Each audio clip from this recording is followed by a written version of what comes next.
అంటే టాలీవుడ్ అంతా వస్తుంది. ఎందుకంటే ఆయన నందమూరి తారక రామారావు గారు అబ్బాయిగా తెరంగేట్రం చేసినప్పటికీ బాలనటుడిగా ప్రవేశించాడు ఆయన. ఓకే. అంటే 12-13 సంవత్సరాల వయసులో ఆయన తాతమ్మ కళ అనే సినిమాలో యాక్ట్ చేశాడు. నిజానికి ఆ సినిమా కూడా ఒక రకమైన రికార్డే. రికార్డ్ అంటే ఆ సినిమా తయారైన తర్వాత సెన్సార్ ఇబ్బందుల్లో చాలా రోజులు ఆగిపోయింది. ఆగిపోయిన తర్వాత ఫైనల్గా కొన్ని కట్స్కి అంగీకరించి ఎన్టీఆర్, ఆయన డైరెక్టర్ ఆ సినిమాకి, రిలీజ్ అయింది. రిలీజ్ అయిన తర్వాత 50 రోజులు ఆడుతున్న టైంలో 50వ రోజు కరెక్ట్గా 50వ రోజున ఆ సినిమాని మళ్ళీ బ్యాన్ చేశారు. అంటే అప్పటికి కోర్టులో కేసులు వేశారు దాని మీద. ఓకే. ఆ కేసుల మీద జడ్జిమెంట్లు ఆ క్రమంలో సినిమాని బ్యాన్ చేయాలని ఆదేశం వచ్చింది, బ్యాన్ చేశారు. బ్యాన్ చేసిన తర్వాత అంటే ఇదంతా 74లో రిలీజ్ అయినప్పుడు కదా, 74 ఆగస్టు నెలలో రిలీజ్ అయింది ఆ సినిమా. రిలీజ్ అయ్యి 50 రోజులు అయిన తర్వాత బ్యాన్ అయింది. ఆ తర్వాత 75 జనవరిలో మళ్ళీ రిలీజ్ చేశారు. ఈ లోపు రామారావు గారు కేంద్ర ప్రభుత్వానికి లేఖ రాశాడు. అంటే ఏదైతే అభ్యంతరకరం అంటున్నారో అది మొత్తం తీసేస్తాను, నాకు ఏ అభ్యంతరము లేదు. అలా ఆ కటింగ్స్కి పూర్తిగా సన్నివేశం తీసేసేదాకా ఊరుకోలేదు. తీసేసిన తర్వాత రిలీజ్ అయింది. అయితే అది 75 జనవరిలో రిలీజ్ అయినప్పుడు 2 పాటలు కలర్లో షూట్ చేసి కలిపారు. కలిపి సినిమా రిలీజ్ అయింది. మళ్ళీ అలా ఒకే సినిమా 2 సార్లు రిలీజ్ అవటం అనేది బాలకృష్ణ మొదటి సినిమాకి జరిగింది. అట్లా ఆయన ఒక రికార్డుతో ప్రారంభం అయ్యాడు, అలా ఒక చరిత్రతో ప్రారంభం అయ్యాడు. ఆ సినిమా అంటే కుటుంబ నియంత్రణ అనేది అప్పుడు ప్రభుత్వం చాలా ప్రెస్టీజియస్గా ప్రారంభించినటువంటి ఒక కార్యక్రమం. దాని మీద కొన్ని వ్యతిరేక వ్యాఖ్యలు చేశారు ఆ సినిమాలో. ఆ కార్యక్రమం అమలు మీద, తర్వాత ఆ కార్యక్రమం డిజైన్ మీద కూడా విమర్శలు ఉన్నాయి. అలా కేంద్ర ప్రభుత్వ విధానం మీద విమర్శలు ఉన్నాయి ఆ సినిమాలో. అసలు దానికోసమే సినిమా తీశాడు ఆయన. అట్లా ఒక పొలిటికల్ సినిమా కూడా బాలకృష్ణ మొదటి సినిమా. ఆ తర్వాత రామారావు గారి డైరెక్షన్లోనే నటించాడు ఆయన, బయట చేయల. దానవేర సూరకర్ణలో అభిమన్యుడిగా కనిపిస్తాడు. వేములవాడ భీమకవిలో ఒక క్యారెక్టర్లో కనిపిస్తాడు ఆయన. అలా రామారావు గారి సినిమాల్లోనూ, అలాగే బిఏ సుబ్బారావు గారు తీసినటువంటి రామ్ రహీం అనే సినిమాలో హరికృష్ణ, బాలకృష్ణ ఇద్దరు ఉంటారు. ఒకరు రాము, ఇంకొకరు రహీము. రామ్ రహీం అని ఒక సినిమా తీశాడు ఆయన, దాంట్లో బాలకృష్ణ ఉంటాడు. ఆ తర్వాత ఎస్డి లాల్ గారి అన్నదమ్ముల అనుబంధం సినిమాలో రామారావు గారి తమ్ముడుగా బాలకృష్ణ కనిపిస్తాడు. ఆ సినిమా ప్రొడ్యూసర్ పీతాంబరం గారు, రామారావు గారి పర్సనల్ మేకప్ మ్యాన్. ఓకే. ఆయన యాక్చువల్గా ఆ క్యారెక్టర్ చంద్రమోహన్తో చేయించాలనుకున్నారు.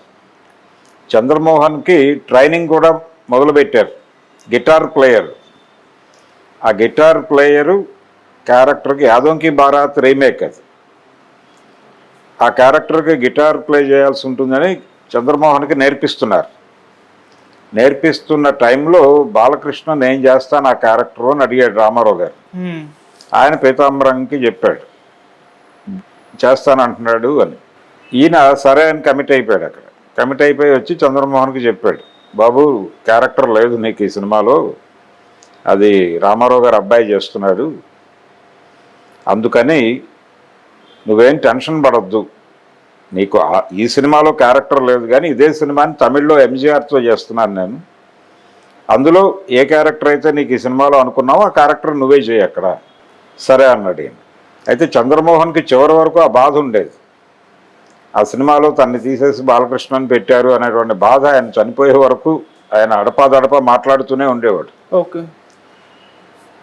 అలా ఆయన ఎంజీఆర్ తమిళ్లో, మురళీమోహన్ తెలుగులో చేసిన క్యారెక్టర్ కూడా తనే చేసుకున్నాడు.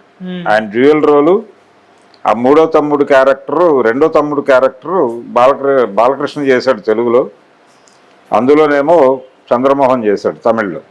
ఒకే ప్రొడ్యూసరు, దాదాపు ఆయన లాల్ గారే డైరెక్టరు. అది బాలకృష్ణకి ఒక రకంగా ఇమేజ్ తీసుకొచ్చిన సినిమా. ఆ తర్వాత అక్బర్ సలీం, అనార్కలి అని రామారావు గారి డైరెక్షన్లోనే చేశాడు. వాళ్ళ బ్యానర్లోనే బాలకృష్ణని ప్రమోట్ చేయడం కోసం తీసిన సినిమా రౌడీ రాముడు కుంటకృష్ణుడు. అది రాఘవేంద్రరావు గారి డైరెక్టర్. కానీ ఆ సినిమా పెద్ద హిట్ అవ్వలేదు, ఆర్థికంగా నష్టం రాలేదు. సినిమా ఓపెనింగ్స్ విపరీతంగా వచ్చినాయి, ఫైనాన్షియల్గా ఆర్థికంగా విజయం సాధించింది. కానీ అప్పటికి రామారావు రాఘవేంద్రరావు కాంబినేషన్లు సినిమా రిలీజ్ అయితే 175 days ఆడేది. కానీ ఈ సినిమా అలా ఆడలేదు కానీ డబ్బులు వచ్చినాయి. ఆ తర్వాత అనురాగ దేవత సినిమాలో రామారావు గారు యాక్ట్ చేసిన అనురాగ దేవతలో కూడా బాలకృష్ణకు ఒక క్యారెక్టర్ ఉంది. ఆ సినిమా పెద్ద హిట్టు. ఆ తర్వాత అలా మొదలైంది ఆయన ప్రయాణం. ఈ క్రమంలోనే యమగోళ సినిమాలో రామారావు గారు చేస్తున్న క్యారెక్టరు బాలకృష్ణతో చేయించాలనుకున్నాడు వెంకటరత్నం గారు, ప్రొడ్యూసర్. అనుకుని రామారావు గారితోనే చెప్పారు ఆ మాట, అయ్యా బాలకృష్ణతో ఆ క్యారెక్టర్ చేయించి యముడు మీతో చేయిస్తే ఎలా ఉంటుందని ఒక ఆలోచన ఉంది నాకు అని. రామారావు గారు కోప్పడ్డాడు వెంకటరత్నాన్ని. అంటే ఆ క్యారెక్టర్ బాలకృష్ణ చేయలేడు, అతని వల్ల కాదు, నేను చేస్తాను, యముడు సత్యనారాయణతో చేయిద్దామని సత్యనారాయణని యముడుగా సెలెక్ట్ చేసి ప్రమోట్ చేసినవాడు రామారావు గారు. అలా యమగోళలో నటించే అవకాశం కోల్పోయాడు ఆయన బాలకృష్ణ. ఇలా రామారావు గారి చాటు బిడ్డగా మొదలైన ప్రయాణం. అంటే దానవేర సూరకర్ణ పెద్ద హిట్ సినిమా, అంటే ఆ రోజుల్లోనే 2 కోట్లు కలెక్ట్ చేసిన సినిమా. అది బాలకృష్ణ గారు ఉన్నారు కానీ అది బాలకృష్ణ సినిమా అని చెప్పలేము. అలాగే బ్రహ్మంగారి చరిత్ర, పోతులూరు వీర బ్రహ్మేంద్ర స్వామి చరిత్రలో కూడా బాలకృష్ణ ఉన్నాడు, అది పెద్ద హిట్ సినిమానే. కానీ అది కూడా బాలకృష్ణ అకౌంట్లో వేయలేము, అవన్నీ అన్నగారి సినిమాలు.